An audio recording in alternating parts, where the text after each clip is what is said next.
Hello, welcome to Gareth Jones on Speed. I'm going to do something today I've never done before. I'm going to drive an electric car from London to Merseyside.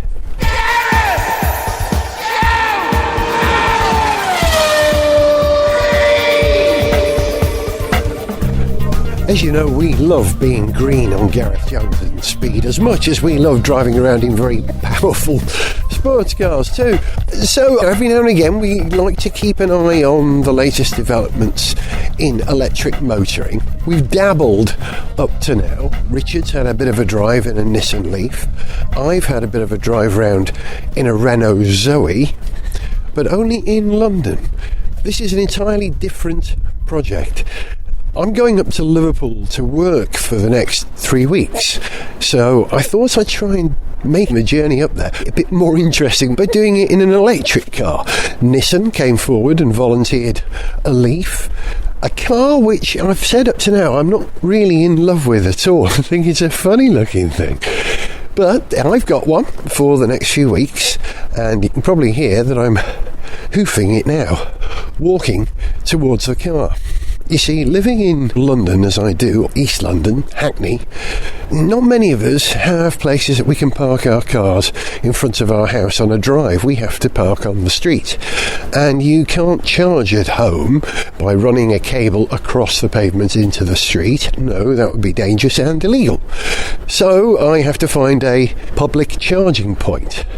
Now, luckily, I have several free public charging points just a short walk away from my house, and in the time that we've recorded this first section I'm most of the way there.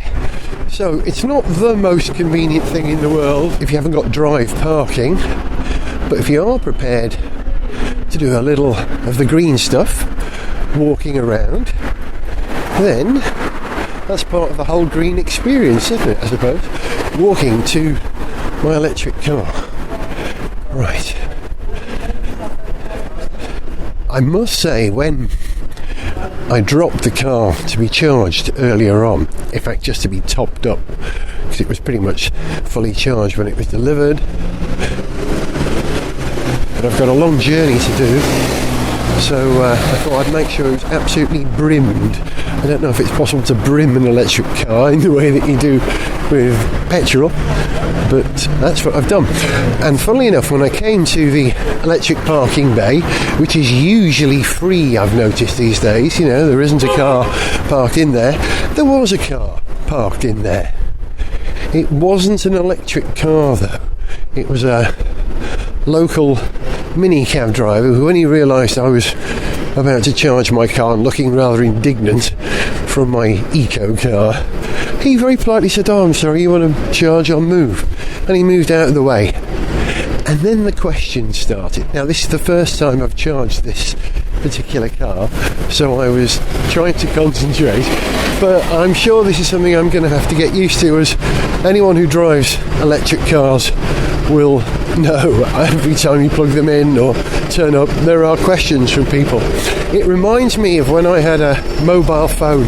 I actually had one of the first 100 hand portable mobile phones in the country. It was in 1986.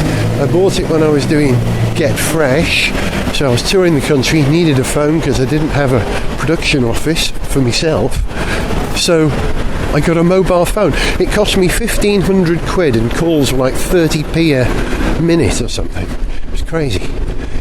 And every time I got it out to use it, barrage of questions from people. Oh, how'd you get the bills? How much does it cost? Where'd you get it from? Are there any places it doesn't or does work? All that stuff. And I guess it's the same owning an electric car. If you're an early adopter, you end up doing some evangelist work for the concept. So here we are. I've actually walked the whole distance from my house, not too bad really, to the car, which is still there, with a cable plugged in, I can see. I got an update on the application that comes with the car to tell me that the car is fully charged. It's got a range of about, I think they said 90 miles or thereabouts. Right, if I can work out how to disentangle this car, I will. Here we go. It's charging through the front. There's a little hatch where the power cable goes in. Now, what's the routine here? Do you unplug the car first or the power first? Let's see. Should have read the manual, really.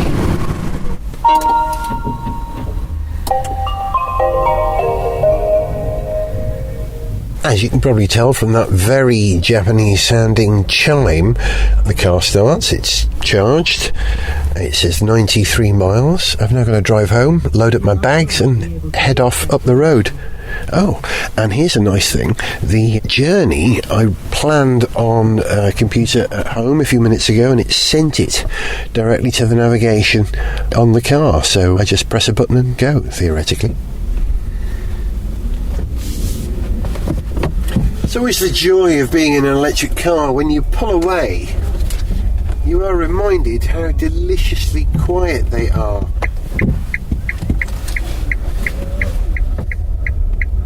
The loudest thing in this car was the indicator ticking away then, purring along at 15 miles per hour, down a little back street over speed bumps. Doesn't feel like a small car, the Leaf. It feels bigger than a Focus, slightly taller, slightly more upright. Not as cute in any way as the Zoe, but built on essentially the same technologies. Right, I'm going to load up my bags at home and I'll give you a report when we're rolling properly. Okay, 2 o'clock in the afternoon. I'm leaving. The system in the car is going to tell me where to stop for fuel. I say fuel, meaning a charge. Old-fashioned I am. Well, let's see how this goes.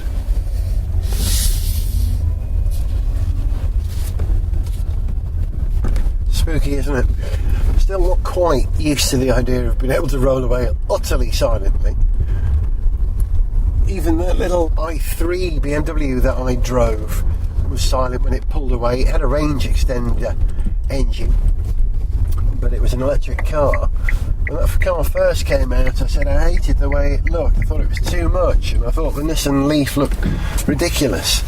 But I may have softened on one of those views. I thought the BMW i3 was a bit weird when it came out, but I really like it now when I see it. I think it's bold, and I think the Leaf has got some way to go before it's an attractive car. It's an interesting car, but is it attractive? Don't think so. Right, I should pay attention to this car. Am I driving in eco mode? I'm accelerating very gently in the city. I'll let you know when I've driven it for a bit. Gareth All Electric Edition. Welcome to a bit of electric motorway fun. I've managed to get on the bottom of the M1 without needing a recharge, which I should be able to do as it's only about 10 miles from my home in North London. And I've now engaged cruise control and we're batting along. I'm batting along, you're batting along with me. At 49 miles per hour exactly, I am still in eco mode because the most important thing in this journey is that I get there, not that I get there quickly. So I've avoided any rapid acceleration, deceleration. And I tell you what, if you set the cruise to 50 at the bottom of the M1, you get a private lane. Everyone else in their IC cars are blasting past at more reasonable motorway speeds. But hey, it's 207 miles. That means it's going to be a little over 4 hours plus charging time. It's telling me that my first charging stop should be in Northampton, which is sort of a third of the way, which is good. Yeah, that's okay. That's cool. I'm now down to 67 miles, travelling at 50 miles per hour. Here's some things I've noticed about the car since I've got in it.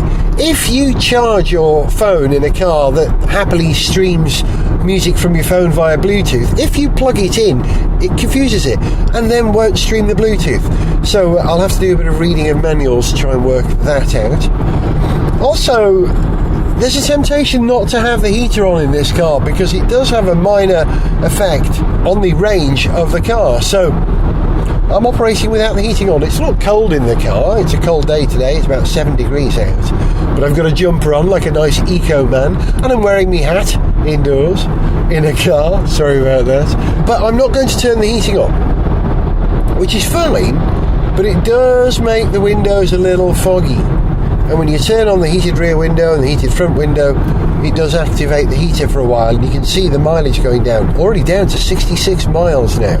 How about that? Am I going to make it to Northampton? I'll tell you when I get there, if I can see out the foggy windows.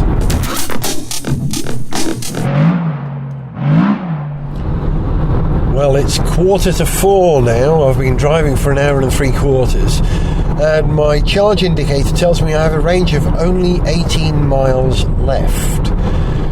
I'm not convinced I've really got to grips with the whole navigation charging point system in this car yet. I'm sort of flying slightly blind. It keeps wanting to take me off the motorway because I asked it to choose an eco route. But I have slightly more faith in the idea that I'm going to find a rapid charging point on the motorway than anywhere else. Now, I don't know. I could be wrong because I'm no expert in electric driving in the UK on motorways. But the whole idea of this project is to find out what it's like to go out there. How much preparation do you need to do? Or is the network in place to support people who think they might want an electric car to go out and do this now without too much anxiety? I have to admit, I have a slight sense of trepidation. I'm hoping that the next service station, which is only about 5 or 10 miles away now, has a rapid charging point. I think it has. I can't quite work it out from the navigation system. It should be a bit more intuitive than that, or maybe I'm just a bit stupid. But here we are.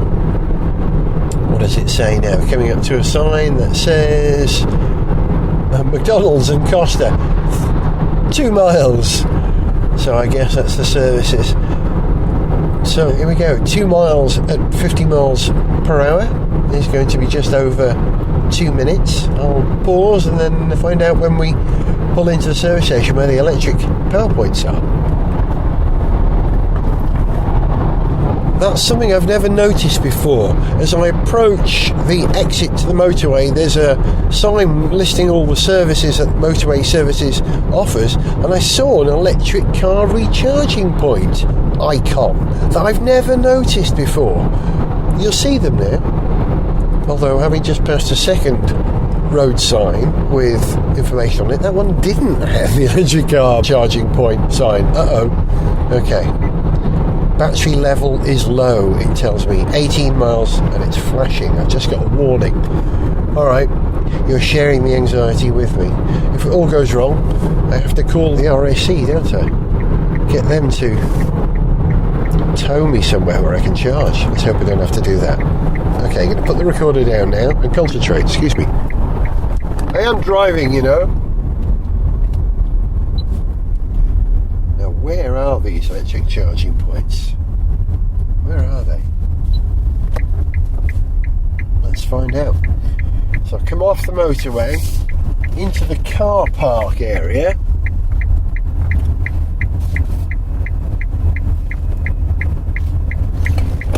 Going to look for recharging points. Are they at the fuel station? Or are they here? Can't see anything in the car park at this section here. Okay, let's go right up to the services. I can see. What's this? That's me. Ecotricity. Electric vehicle recharging point. Ha! I made it with 18 miles to spare. Hey! Well, I haven't made the whole journey. I've made it to Northampton.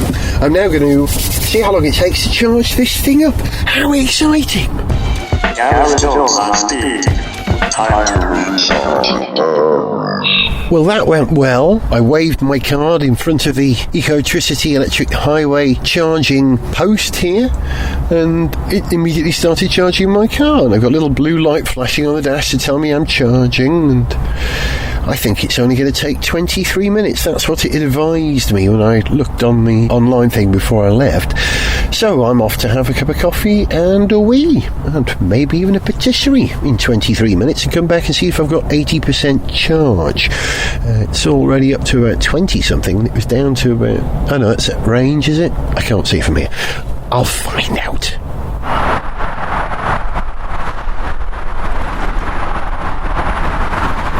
I've come back to the car. It's been charging for 51 minutes now, and it's got 90%. They were right, it did go to 80% in about 23 minutes. But there's always that temptation, as long as you look at the car and you see those little blue lights flashing on the dashboard from outside, I just leave it to charge a few minutes more, because I might just need that range to make it to my next filling station. I've made a decision, I'm at 90%, so I'm going to quit the charge and head up the road and see if I can make it to the next charging point. Wish me luck, it's going quite well. Gareth Jones on speed.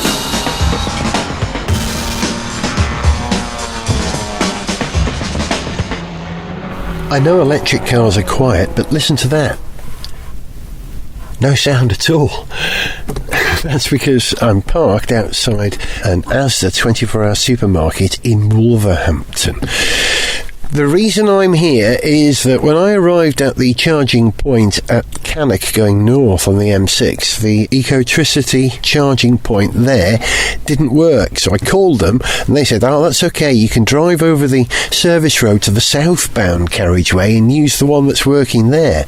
So I went through the service road, found the southbound place, and unfortunately that one started showing an error when I plugged in as well. So I tried using the onboard charging point location thing that comes with the Nissan Leaf. That took me to an industrial estate that didn't have a charging point, and then my next stop was here. It has a charging point, but unfortunately it's for a electricity supply firm who I don't subscribe to. Hold on, that's a phone. That may be my recovery now. Hello? Hello there. Yes, I'm fine, thank you. We've been asked to come and recover your vehicle from the Asda car park. That's correct. We've been asked to take you up to Keel Services. That's right, yes. Okay. We're just round the corner from yourself, actually, on the Stafford Road in Wolverhampton, so we're not a million miles from here. Terrific. It's an electric car, and there's a car charging point that is working at Keel Services. I've encountered two on the motorway that weren't. Fantastic. Yep. That was the recovery, a local recovery place sent by Nissan, who provide this service for Nissan Leaf owners. The car hasn't let me down, let's be clear about this. It's the electrical charging network, which is not fully functional. The guy on the phone said they've had a lot of problems lately. This week has been a massive breakdown. Well, that's no good to me. You know, if it's a network, you depend on it. So I'm sitting patiently in my maroon-coloured Nissan Leaf, marooned. They'll be here soon. They're going to tow me to Keel Services, I believe, on the M6, where there is a charging point that works, but I'll believe that when I see it. Gareth Jones on electric speed. Rescue is on the way. Hooray. Keel Services, 11:15. I've got a pizza and a cup of Earl Grey tea, which cheered my heart when they said they had Earl Grey. Hot. That's how I like my tea. I'm killing time because the flatbed truck dropped me at Keel Services northbound to charge up. Unfortunately, the charger there had been reversed into by a truck, so it didn't work. However, with persuasion, the duty manager allowed me to use the service road, come over to the southbound, and I'm charging on a rapid charger on the southbound. Another 20 minutes or so to go, and I should have 80% charge or more. So by the time I finish my cup of tea, get out to the car, hopefully that charge will get me to, I think, Warrington, where I can get a quick charge which will get me to my destination on the Wirral in Merseyside. Not there yet, but I'm not defeated. Almost was, but I'm not going to give up. Hey, I knew this wasn't going to be easy. I've come back to the car and it's only 79% charged, so I'm just going to sit here until it's 90% charged, which shouldn't be more than 15 minutes or so, because I'm going to need every last mile of the battery power in this car to get me to where I'm going, because I think I'm going to have to recharge again on the route. However, let me tell you something. I've got to fill some time here while I'm waiting for the charge, so I'll tell you a story. The chap who picked me up on the flatbed, company, I think he said it was called MMS Recovery, from somewhere near Cannock in Staffordshire. I was telling him that I was happy to be in the West Midlands, particularly the Black Country, because, as you know, I'm a Slade fan, and I know some of the towns around here because they're referenced in Slade songs and where Slade come from.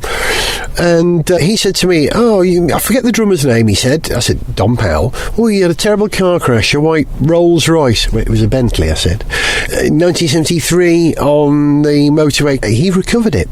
The recovery driver, this chap called Nigel, actually recovered, or so he says, Don Powell's Bentley from a truly appalling road traffic accident where Don was left with very serious memory issues and sensory issues for the rest of his life, and his fiancée at the time was killed.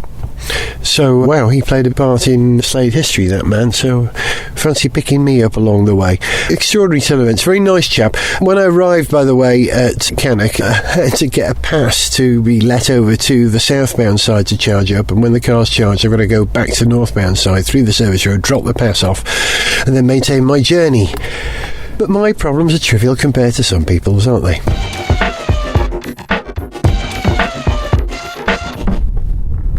I am 5.1 miles from my destination. I've just turned off Edge Hill and I'm on my way to Wallasey, and there was a road closure ahead, and it was a slight worry because although I'm only now 4.9 miles away from my destination, I've got 16 miles of charge, and I wasn't sure whether that diversion was going to take me beyond the range of the car. Am I going to make it? You know, the end of the Le Mans programmes on Gareth Jones on Speed, there's that sense of tension where you just don't know if your car is going to make it to the end of the race. That's pretty much exactly how I feel right now. Now, I don't mind getting that sort of entertainment from my motorsport. I'm not sure if I want my daily drive to have that edge of anxiety to it. Am I going to make it? Well, let's see. I'll tell you in a moment. Low battery charge. Press button to check. Did you hear that? A low battery charge, even though I'm seeing 17 miles as I pass through the Kingsway, one of the two Mersey tunnels. Have you ever seen that George Lucas film that he did long before Star Wars? It looks just like this, and I think they probably had electric cars in there. A science fiction film that involved a lot of tunnel driving. So I'm emerging from underneath the Mersey onto the Wirral, where I'm staying for the next 3 weeks. I am 1.7 miles from my destination. It says 8 minutes to do that 1.7 miles. Okay, we'll see. And of course I'll have to pay the tunnel toll.